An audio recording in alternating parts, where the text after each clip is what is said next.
The Bulls versus the Bears. Get in the game. www.tackletrading.com.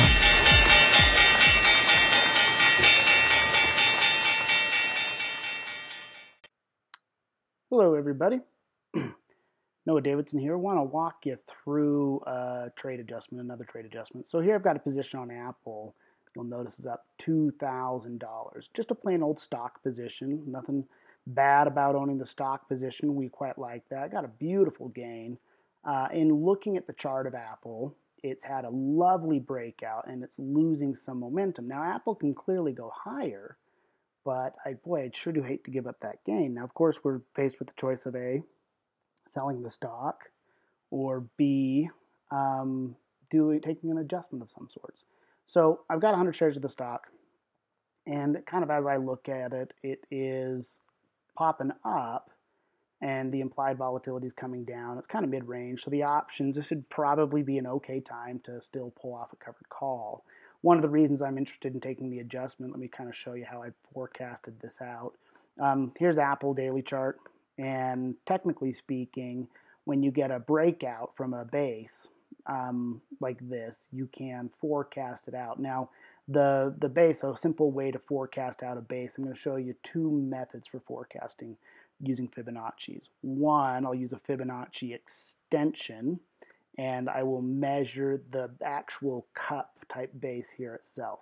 So it looks like it had lows down here at about 105, and so I try to go off of the the established low price, and then I'm going to measure it up to the top where it broke out near 120. So I'm going to measure it up towards that 120 ballpark and try to hit those mutual highs there, and then you just pull it sideways.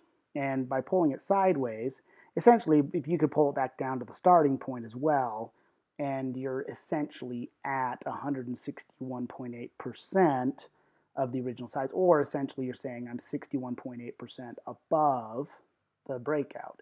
It will typically go to the 61.8% or the 100%. That's the most likely zones, and we're seeing the slowdown in the candlesticks.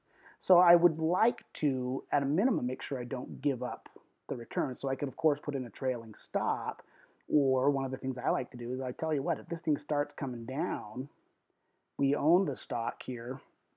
We kind of look at it, caught it on the breakout, and own the stock at 106. So great little scenario there. We are not going to feel too bad if I add a simulated trade here, and I can use near-term options. I could use these weeklies, maybe 10 days or 17 days. I'll go a little bit looser here. About 17 days until expiration. And this is going to seem a little funny, but I'm going to promise to sell the stock at 120 here in the money. Now, if I guarantee, you see right now they're going for about $8 and we'll call it $8.15. Well, that'd be the same as selling it at 128.15. That's higher than the current price. I'm actually thinking I'm going to go out 24 days or here till expiration, just to get that extra premium. Really kind of what I'm after here is that extrinsic value. So if you go look at the extrinsic value, we can use that as cushion, and the ability here to say, you know what, I'm going to use that extrinsic value as wiggle room. So if it starts to drop, then I'm going to sell the options. Let's see, it's trading out here at 117. If it starts dropping back towards 120, I can use the extrinsic value of the option. Got 80 some odd cents. If I go a little bit higher, we can get a little bit extra extrinsic value for the wiggle room. But essentially what you do is you go in and you place the stop order at the contingency. So to make the math easy here, at the intrinsic value price. So I'll say, okay, I'm going to put in a sell stop down here at 760, 770. So I'll go ahead and put in an order to sell that. And if we were to sell it for 770, that'd be the same as selling it right now. Now, if I wanted to just go ahead and cover it, I'd do it right now, and it would be the same as selling it at 128.40, 128 higher price. So I'm going to go 770, and it would only sell that if it's dropping back. But what that'll do is a couple things. It will adjust the profit zone down. So right now you're sitting on that $2,000 gain. And if it drops back down to 120, you're giving up $800. If it continues dropping down, you won't lose until this goes below your purchase price. But if I sell that option, if it starts to drop and I collect the 770, boom, it moved my profit zone where I make the $2,000 all the way down to 120. So now I do give up the upside, but if it's dropping, I'm guaranteeing myself to lock in the downside, and I'm essentially bringing in the negative delta. You'll notice I neutralize the delta from 100. You bring in the negative 85. That's the reason you do this.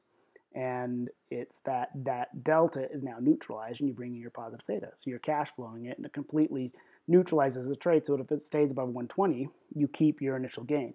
The general idea would be I only want to sell that option if it starts to drop. And with that doji out there, I'm going to set it up to sell that option if it starts to drop. And here on the intraday time frame, it's going to have to come down a little bit. So if I go in here and I place that order, and again, I could use any one of these near-term options. These weeklies will certainly do the trick. If I want more wiggle room, I'll go out here to the March options. That'll give me more extrinsic value. And again, when you're looking at the intrinsic versus extrinsic value, you need the intrinsic value to equity to cover you. So that's really what we'd be after. There's the $1.08 of extrinsic value. So I would go in and say, okay, we'll place it at the 760 or the 770. If you give yourself a little extra wiggle room, that's fine. But the idea is I'm going to cover it if it starts to drop. So I put in that order to sell it. I'll change it from a limit to a stop limit. And we'll come in and say, okay, sell this if it dips below 7.7. And don't accept less than, say, 7.6. Now, here's where the math comes in handy, is that we'll only sell if it drops about $1.26. Down below 126.30. I'll make that order good till canceled. Now I will adjust this every day as needed. So go ahead and hit confirm and send. And now what we'll see here on the chart is the contingency to sell if it drops. We look at it on the daily time frame, it's down here. So if it starts to drop, boom, it's going to sell the covered call, and all the money I've gained will be mine to keep, clear down to 120. And the idea would be, if it's dropping, let it be covered. Then if it finds support, I uncover it and go back to owning the stock. Again, this is a trade adjustment, just an in-the-money covered call to lock in a profit. Hopefully you found this educational and informational, and we will catch you guys on the flip side. Get off the sidelines and take control of your financial future at www.tackletrading.com. Get in the game.